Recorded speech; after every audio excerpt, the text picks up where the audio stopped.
Last class में हमने export of goods and services के बारे में पढ़ा था। आज हम realisation and repatriation of foreign exchange section 8 से स्टार्ट करते हैं। तो इसमें regulation, foreign exchange management, realisation, repatriation and surrender of foreign exchange regulation 2015 के बारे में बताया गया है। तो जैसा कि इस रेगुलेशन के नाम से पता चल रहा है कि रियलाइजेशन यानी कि जो हमने एक्सपोर्ट किया है तो जो हमें फॉरेन करेंसी है वो रियलाइज करनी है। रिपेट्रिएशन का क्या मतलब है कि हमें वो फॉरेन करेंसी इंडिया में लेके आनी है, ठीक है। And surrender of foreign exchange, and ये जो फॉरेन करेंसी आएगी तो वो हमें उसको सरेंडर करने के लिए प्रोविजंस बताए गए हैं। तो हम इसके बारे में डिटेल में पढ़ते हैं। मैनर ऑफ रिपेट्रिएशन रेगुलेशन 4, ठीक है। तो इसमें बताया गया है कि हम उसको पैसे को जो वो है फॉरेन करेंसी को इंडिया में लेके आएंगे and then sell it to an authorised person, उस जो फॉरेन करेंसी को ऑथराइज्ड पर्सन को बेचेंगे और उसके बदले में रुपी लेंगे। तो ऑथराइज्ड पर्सन कौन है? ऑथराइज्ड पर्सन के बारे में पढ़ते हैं हम, जो कि आगे बताया गया है। क्योंकि ऑथराइज्ड पर्सन को बताया गया तो उसके बारे में जानना जरूरी है कि ऑथराइज्ड पर्सन कौन होता है। Authorised person is the money changer or to mean an authorised dealer. Authorised dealer होगा या money changer, offshore banking unit और एनी अदर पर्सन ऑथराइज्ड, जो कि आरबीआई ने ऑथराइज किया है। तो ये ऑथराइज्ड पर्सन की डेफिनेशन में आते हैं, यानी कि जो एक्सपोर्टर है वो अपने बैंक को सेल करेगा या मनी चेंजर को देगा या फिर ऑफशोर बैंकिंग यूनिट में बेचेगा। ऑफशोर बैंकिंग यूनिट क्या होगी? Offshore banking unit means A branch of A bank in India. जो इंडिया में जो ब्रांच है ना बैंक की, वो कहाँ पे लोकेटेड है? स्पेशल इकोनॉमिक जोन में। तो वो स्पेशल इकोनॉमिक जोन में लोकेटेड है branch of A bank in India, तो वो ऑफशोर बैंकिंग यूनिट की कैटेगरी में आएगी। एंड और एनी अदर पर्सन जो आरबीआई ने ऑथराइज किया है। सो हम इसके बारे में पढ़ रहे हैं। तो इसके बारे में बताया गया है कि जो पर्सन है वो इंडिया में वो फॉरेन करेंसी को लेके आएगा और बेचेगा किसको? ऑथराइज पर्सन को बेचेगा, या फिर क्या करेगा? Hold it in account with an authorise dealer. जो उसका फॉरेन करेंसी में ऑथराइज डीलर के पास अकाउंट है ना, उस अकाउंट में रखेगा। Or use it for discharge of debt or liability denominated in foreign exchange, या फिर उस एक्सपोर्टर की कोई ऐसी लाइबिलिटी है जो कि फॉरेन एक्सचेंज में है तो उस लाइबिलिटी को डिस्चार्ज करेगा। Then period of surrender for realised foreign exchange, एक पीरियड ऑफ सरेंडर बताया गया है कि वो फॉरेन एक्सचेंज को कितने टाइम पीरियड में सरेंडर करेगा, यानी कि ऑथराइज पर्सन को दे देगा। सो वो इसके लिए बताया गया है फॉरेन एक्सचेंज ड्यू और accrued as remuneration for services rendered. अगर उसने कुछ सर्विसेज रेंडर्ड की है आउटसाइड इंडिया और फॉरेन एक्सचेंज रिसीव हुआ है तो उसके लिए सरेंडर के लिए कितना पीरियड बताया गया है? Within 7 days from the date of its receipt, ठीक है। तो वो 7 दिन के अंदर अंदर सरेंडर करेगा। और इन एनी अदर केसेस में कितना टाइम दिया गया है? 90 days का टाइम दिया गया है। देन कुछ अलग से केसेस दिए गए हैं। Period for surrender in certain cases, जैसे कि नॉन इंडिविजुअल के केस में, नॉन रेजिडेंट के केस में दिए गए हैं, और कुछ रेजिडेंट के केस में बताया गया है कि period for surrender of receipt realised unspent unused foreign exchange by resident individual. तो रेजिडेंट इंडिविजुअल को कितने टाइम के अंदर में सरेंडर करने होंगे? Within 180 days from the date of such receipt, ठीक है। तो उसको विद इन 180 days सरेंडर करनी है। And period for surrender in certain cases any person not being an individual resident in India, यानी कि जो इंडिया का रेजिडेंट नहीं है तो उसको कितने टाइम में जो सरेंडर करने होंगे? 60 days का टाइम लिमिट बताई गई है उसके लिए। और अगर कोई पर्सन जो है कि ट्रैवलिंग पर्पज से आया था इंडिया में ना, फॉरेन ट्रैवल के केस में एक डिफरेंट पीरियड बताया गया है। जो मान लो वो इंडिया में आया है, ट्रैवलिंग पर्पज से आया है, जो अनस्पेंट बैलेंस रह गया ना उसका ऑफ सच फॉरेन एक्सचेंज, तो उसको कितने टाइम पीरियड में सरेंडर करेगा? Within 90 days from the date of return to the traveller to India when the unspent foreign exchange is in the form of currency notes and coins. Currency notes और coins की form में है ना वो foreign exchange, तो within 90 days की time limit दी गई है।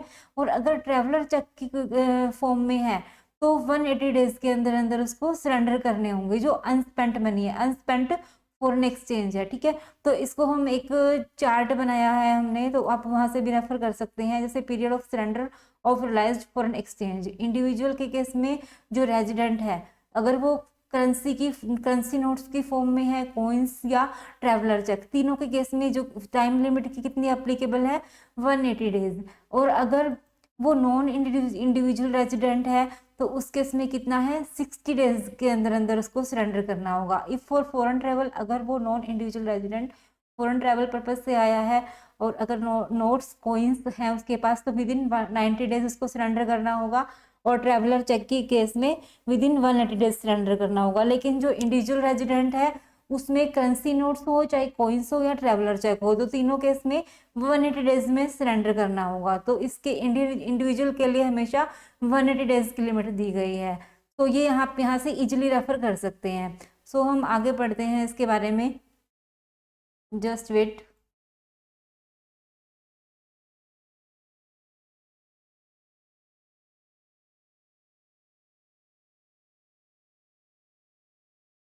हमने इनके बारे में पढ़ा, देन रेगुलेशन 4 के बारे में पढ़ा, period of surrender of lies foreign exchange के बारे में पढ़ा, जो फॉरेन सर्विसेज देते हैं उसकी केस में 7 डेज है। और देन रेगुलेशन 6 के बारे में पढ़ा।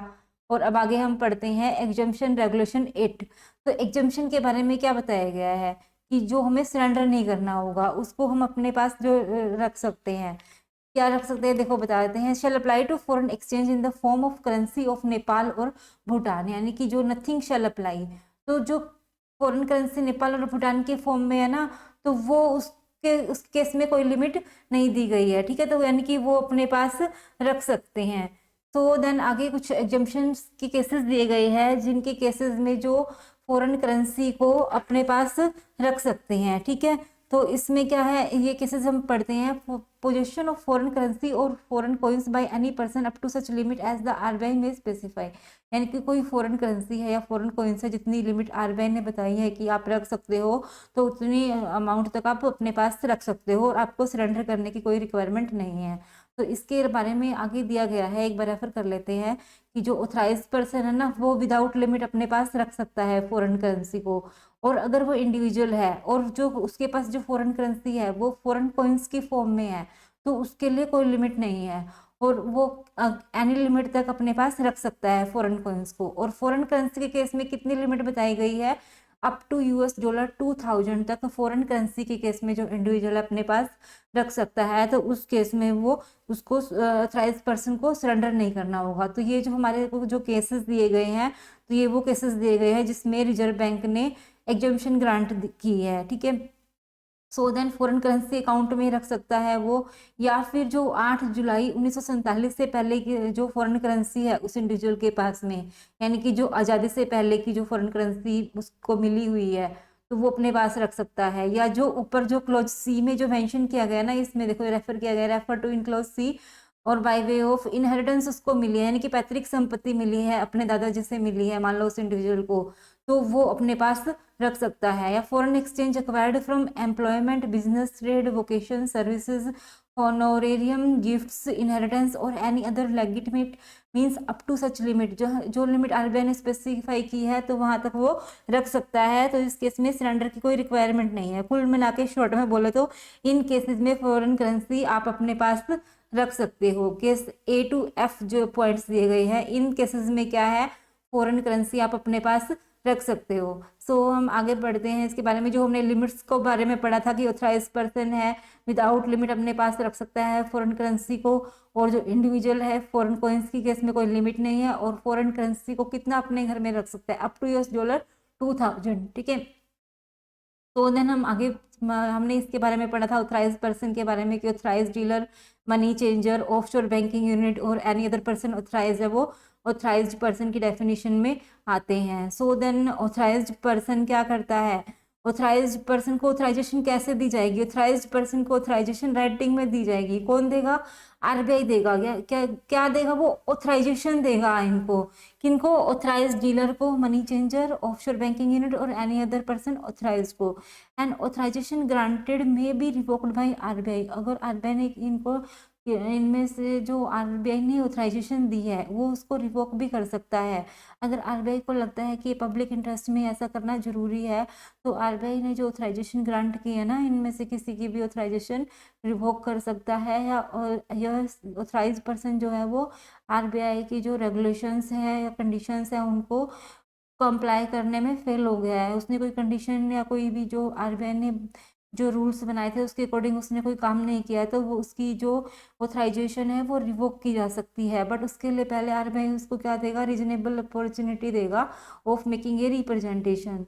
देन हम पढ़ते हैं और reserve bank power to issue directions to authorise person. तो रिजर्व बैंक की क्या पावर है, वो ऑथराइज पर्सन को डायरेक्शन इशू कर सकता है time to time relating to foreign exchange. तो फॉरेन एक्सचेंज के रिगार्डिंग जो रिजर्व बैंक है ऑथराइज पर्सन को डायरेक्शन इशू कर सकता है, या कोई ऐसी इंफॉर्मेशन है वो उससे डिमांड कर सकता है रिजर्व बैंक ऑथराइज पर्सन से, या कोई ऐसा लगता है रिजर्व बैंक को कि उसने कोई कंप्लाई नहीं किया है किसी रूल को, तो वो ऑथराइज पर्सन पर पेनल्टी इम्पोज कर सकता है।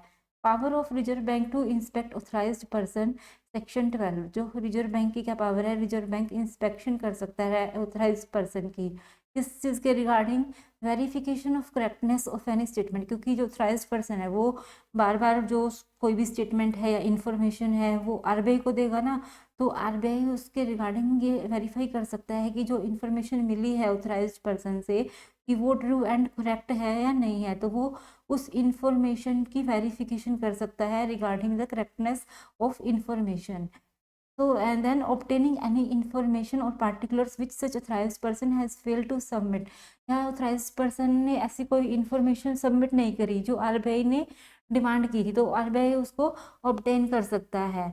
Securing compliance with the provisions of this act, RBI ensure करेगा कि जो provisions of the act rules है ऑथराइज पर्सन है उनको कंप्लाई किया है, ठीक है। So then it shall be the duty of authorise person to produce documents, यानी कि टाइम टू टाइम आरबीआई को जो भी रिक्वायर है जो डॉक्यूमेंट्स तो आरबीआई को सबमिट करेगा, कौन करेगा, ऑथराइज पर्सन सबमिट करेगा। सो देन इधर कुछ पेनल्टीज के बारे में बताया गया है चैप्टर 5 में, कॉन्ट्रावेंशन एंड पेनल्टीज, इसके रिगार्डिंग पेनल्टी प्रिस्क्राइब की गई है। कॉन्ट्रावेंशन दिया गया है, ये कॉन्ट्रावेंशन ये केसेस दिए गए हैं, और ये क्वांटम ऑफ पेनल्टी मेंशन की गई है हमें सेक्शन नंबर 11 के अकॉर्डिंग क्या है, by authorise person any direction by RBI or failure to file any return. अगर जो ऑथराइज पर्सन है वो क्या कर देता है, वो रिटर्न फाइल नहीं कर पाता, तो उस केस में क्या होगा, उसको पेनल्टी कितनी लगेगी, up to ₹10,000। If continuing offence additional penalty up to ₹2,000 per day. तो कंटिन्यू ऑफेंस रहता है तो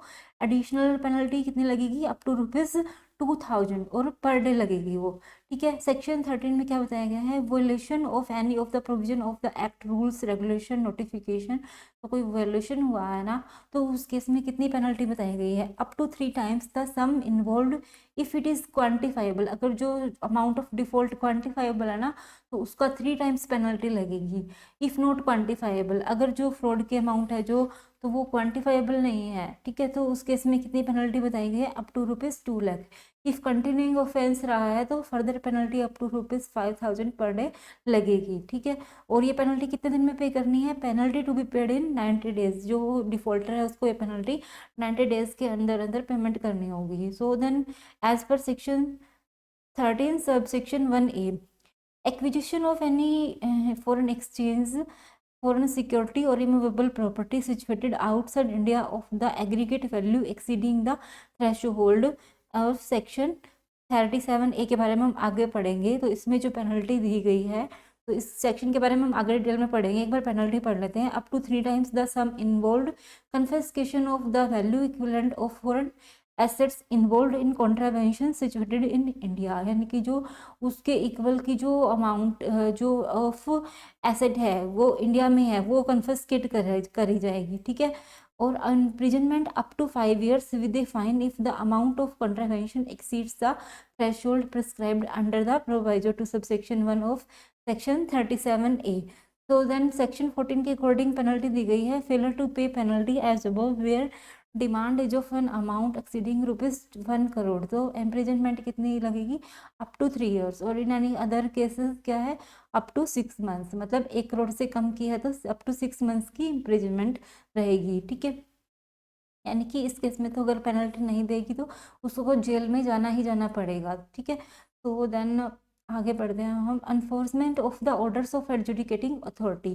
तो एडजुडिकेटिंग अथॉरिटी के रिगार्डिंग बताया गया है कि in case of failure to make full payment of the penalty within a period of 90 days, यानी कि अगर कोई पर्सन जो within a period 90 days है वो पेनल्टी पे नहीं कर पाता तो उस केस में क्या होगा, order of rest and detention in civil imprison, जो पेनल्टी ऊपर बताई गई थी ना, तो ये कितने दिन में पेमेंट करनी है इनकी, विद इन 90 डेज में, देखो मेंशन किया हुआ है, आप ये अपनी बुक में मेंशन कर सकते हैं, ठीक है। तो देन वो पेनल्टी उसको 90 डेज में पे करनी होगी। अगर वो पे नहीं कर पाता तो क्या होगा, order of rest and detention in civil prison, तो उस डिफॉल्टर के against order of arrest pass किया जाएगा और उसको सिविल प्रिजन में डिटेन किया जाएगा। So then in case of absence person to the notice served, अगर उस डिफॉल्टर पर कोई नोटिस इशू किया गया है एंड देन क्या होगा, अगर वो नोटिस इशू किया गया और वो एब्सेंस रहता है, वो अपने आप को प्रेजेंट नहीं करता, तो उस केस में क्या होगा, तो उसको अरेस्ट कर लिया जाएगा, ठीक है, अरेस्ट वारंट इशू कर दिए जाएंगे। So then arrested person to be presented within before a within 24 hours. तो देन जो पर्सन अरेस्ट किया गया है ना उसको विद इन 24 हावर्स प्रेजेंट किया जाएगा बिफोर एडजुडिकेटिंग अथॉरिटी। यहाँ पे ए से क्या मतलब है, एडजुडिकेटिंग अथॉरिटी। सो देन आगे बताया गया है डिफॉल्ट बाय एचयूएफ, अगर एचयूएफ के केस में डिफॉल्ट होता है तो उस केस में लाइबल कौन रहेगा, कर्ता शैल बी द डिफॉल्टर, कर्ता को डिफॉल्टर माना जाएगा। So then order of a जो एडजुडिकेटिंग अथॉरिटी का जो ऑर्डर है, pending the conclusion of inquiry, अगर कोई इंक्वायरी चल रही है और उसका कोई डिसीजन अभी पेंडिंग है, सो देन द जो अथॉरिटी है वो क्या कर सकती है, ऑर्डर दे सकती है to be detained in the custody, की उस डिफॉल्टर को कस्टडी में रखा जाए अगर वो डिफॉल्टर उसका कि उसने कुछ डिफॉल्ट किया है, या फिर क्या कर सकती है, रिलीज कर सकती है उसको authority him on his furnishing the security to the satisfaction of the adjudicating authority of his appearance as and when required, या उसको रिलीज कर सकती है कुछ सिक्योरिटी जमा करवा के उसको रिलीज कर सकती है। इसके अकॉर्डिंग उसको जब भी वो अथॉरिटी चाहेगी ना उसको प्रेजेंट होना पड़ेगा, इसी कंडीशन पर वो उसको रिलीज करेगी और सिक्योरिटी अमाउंट जमा करवाना होगा। तो then upon the conclusion of the inquiry, if वो अगर वो इंक्वायरी कंक्लूड हो जाती है ना, ये ऊपर जो केस बताया था जब तक इंक्वायरी कंक्लूड नहीं हुई थी यानी कि डिसीजन नहीं आया था, और अगर इंक्वायरी कंप्लीट हो चुकी है तो ये था जो ऊपर पॉइंट नंबर 8 में हमने पढ़ा था, तो तब इंक्वायरी चल रही थी, या तो उसको कस्टडी में रखा जा सकता था या उसको रिलीज भी किया जा सकता था सिक्योरिटी जमा करवा के, ठीक है। और जब इंक्वायरी कंक्लूड हो जाती है और अगर वो ऐसा उसको डिफॉल्टर घोषित कर दिया जाता है ना तो उसको अरेस्ट कर लिया जाएगा डिफॉल्टर को। And if he is not found defaulter, अगर ये हम साबित हो जाता है कि वो डिफॉल्टर नहीं है तो वो जो अथॉरिटी है उसको रिलीज कर देगी। सो देन आगे आगे कंपाउंडिंग ऑफ ऑफेंसेस के बारे में बताया गया है कि ऑफेंसेस जो हैं इसमें कंपाउंडिंग हो सकती है, लेकिन कंपाउंडिंग ओनली उन्हीं ऑफेंसेस की होगी जिसमें जिसमें कुछ फाइन या पेनल्टी लगी हुई है। अगर ओनली इम्प्रिजनमेंट की उसको सजा दी गई है ना तो उस केस में कंपाउंडिंग नहीं होगी। और कंपाउंडिंग कौन करेगा, ऑथराइज्ड बाय सेंट्रल गवर्नमेंट, जो person authorise by central government है, यानी कि मोदी जी ने जिस पर्सन को ऑथराइज किया ना तो वो पर्सन कंपाउंडिंग करेगा। ये पर्सन कौन होंगे, officer of the enforcement directorate या ऑफिसर ऑफ आरबीआई, ठीक है, can act as compounding authority. So then power to compound contravention within 180 days, जो कितने दिन में कंपाउंडिंग की जाएगी, विद इन 180 डेज के अंदर जो है कंपाउंडिंग की जाएगी। तो देन एडजुडिकेशन एंड अपील के बारे में बताया गया है। इसमें इन्हें बताया गया है कि अगर कोई पर्सन है वो अगर एग्रीव्ड पर्सन है तो उसके किस में कहाँ पे अपील होगी, तो इसको हम एक चार्ट के द्वारा इजीली समझते हैं जो कि इजीली अंडरस्टैंडिंग है। सो हमें यहाँ पे एक ये देखो एक बनाया गया है position of retention of foreign exchange के केस में foreign coins no limit, foreign currency up to $, 2000। Then हम एडजुडिकेशन एंड अपील के बारे में पढ़ते हैं, ये एक शॉर्ट में हमने बनाया है जो कि डिटेल में स्टडी मटेरियल में दिया गया है, उसको हम बाद में पढ़ेंगे। सो हम यहाँ पे एक बार चार्ट से पढ़ते हैं एडजुडिकेशन एंड अपील। तो अगर कोई पर्सन है वो इफ एडजुडिकेटिंग अथॉरिटी, अगर कोई पर्सन एग्रीव्ड है एडजुडिकेटिंग अथॉरिटी के डिसीजन से, एडजुडिकेटिंग अथॉरिटी में कौन कौन होंगे, जो ऑफिसर हैं जो एनफोर्समेंट डायरेक्टरेट के कौन कौन, असिस्टेंट डायरेक्टर ऑफ एनफोर्समेंट या डिप्टी डायरेक्टर ऑफ एनफोर्समेंट के डिसीजन से अग्रीव्ड हैं, ठीक है, पीड़ित हैं, तो विद इन 45 डेज किसको अपील कर सकते हैं, एसडी अपील्स। एसडी अपील्स कौन होती है, स्पेशल डायरेक्टर को अपील कर सकते हैं वो, ठीक है, तो वो एसडी अपील्स में जा सकते हैं within 45 days. So then अगर कोई स्पेशल डायरेक्टर के डिसीजन से पीड़ित है तो वो आगे कहाँ अपील करेगा, अपीलर ट्राइब्यूनल में अपील कर सकता है विद इन 45 डेज, ठीक है। और अगर कोई पर्सन है जो किसी और ऑफिसर से पीड़ित है जो कि other than A and B, या अदर देन असिस्टेंट डायरेक्टर और डिप्टी डायरेक्टर से अदर देन कोई ऑफिसर है उसके डिसीजन से पीड़ित है, तो वो डायरेक्टली कहाँ जा सकता है, अपीलर ट्राइब्यूनल में जा सकता है। उसको स्पेशल डायरेक्टर के पास जाना कंपलसरी नहीं है, वो अपीलर ट्राइब्यूनल में जा सकता है directly within 45 days plus extension by 80, या एक्सटेंशन दे सकता है जो अपीलर ट्राइब्यूनल है जितना टाइम पीरियड का एक्सटेंशन दे सकता है उसके अंदर अंदर अपील कर सकता है अपीलर ट्राइब्यूनल को। और अपीलर ट्राइब्यूनल इस अपील को कितने दिन में डिस्पोज ऑफ करेगी, विद इन 180 डेज में उस अपील को डिस्पोज ऑफ कर देगी, यानी कि अपना डिसीजन देगी। और अगर कोई पर्सन अगर पीड़ित है अपीलर ट्राइब्यूनल के डिसीजन से, तो वो कहाँ अपील करेगा, हाई कोर्ट में अपील करेगा। हाई कोर्ट में अपील किस बेसिस पे होगी, only on question of law के बेसिस पे हाई कोर्ट में अपील होगी। और इसके लिए टाइम लिमिट कितनी दी गई है, 60 डेज के अंदर अंदर अपील करेगा, और प्लस एक्सटेंशन, फर्दर एक्सटेंशन जो ग्रांट की जा सकती है 60 डेज की एक्सटेंशन मिल सकती है। तो आप इस चार्ट को एक बार दोबारा अच्छे से रिवाइज कीजिएगा, ये आपको समझ में आ जाएगा। अभी हम यहाँ से एक बार गो थ्रू कर लेते हैं स्टडी मैट से, जो स्टडी मैट में हमें दिया गया है। तो वो ये हमने पढ़ा, देखो एडजुडिकेशन एंड अपील में ये जो सेक्शन 16 और सेक्शन 17 के बारे में बताया गया है, appeal to special director, then section 19 में अपील टू अपीलर ट्राइब्यूनल। ये टेबल से हम इजीली एक बार गो थ्रू कर लेते हैं। ये बताया भी गया है, टाइम लिमिट बताई गई है इसमें। सेक्शन 19 में बताया गया है appeal to build with by appellate tribunal. Then section 35 में अपील टू हाई कोर्ट हो सकती है within 60 days of communication of order of decision. तो ये सब हमने यहाँ पे एक शॉर्ट में पढ़ लिया, या आप एक बार इस इन प्रोविजंस को रीड आउट कर सकते हैं जो यहाँ पे मेंशन किए गए हैं। देन हम आगे इसके बारे में पढ़ते हैं, composition of appellate tribunal. Section 20 omit हो चुका है, ये तो आगे बताया गया है। Section 21 qualifications for appointment of special director. तो इसके लिए क्या क्वालिफिकेशन मेंशन की गई है स्पेशल डायरेक्टर के लिए, he has been a member of the Indian legal service and has held a post in grade 1 of that services, या has been a member of the Indian Revenue Service, has held a post equivalent to a joint secretary to the government of India। तो then आगे इसके बारे में हम चलते हैं, आप इनको एक बार रीड आउट कर सकते हैं जो हमने उस चार्ट से कवर किया है ये सारे प्रोविजंस। तो then civil court not to have jurisdiction, जो सिविल कोर्ट है इसमें कोई जुरिस्डिक्शन नहीं रखेगी और वो बीच में कोई एंटरटेन नहीं करेगी। तो देन डायरेक्टरेट ऑफ एनफोर्समेंट के बारे में बताया गया है कि जो सीजी है यानी कि मोदी जी है जो, वो डायरेक्टर ऑफ एनफोर्समेंट को एस्टेब्लिश करती है, और जो उनके ऑफिसर्स हैं उनको क्या बोला जाता है, called officers of enforcement. So then जो सेंट्रल गवर्नमेंट है यानी कि मोदी जी क्या है, उन पर कंडीशन लगा सकते हैं, लिमिटेशन लगा सकते हैं उन ऑफिसर्स पर, ठीक है। So then power of seize search seizure, जो डायरेक्टर ऑफ एनफोर्समेंट है उनके पास क्या पावर है, इन्वेस्टिगेशन की पावर भी है उनके पास।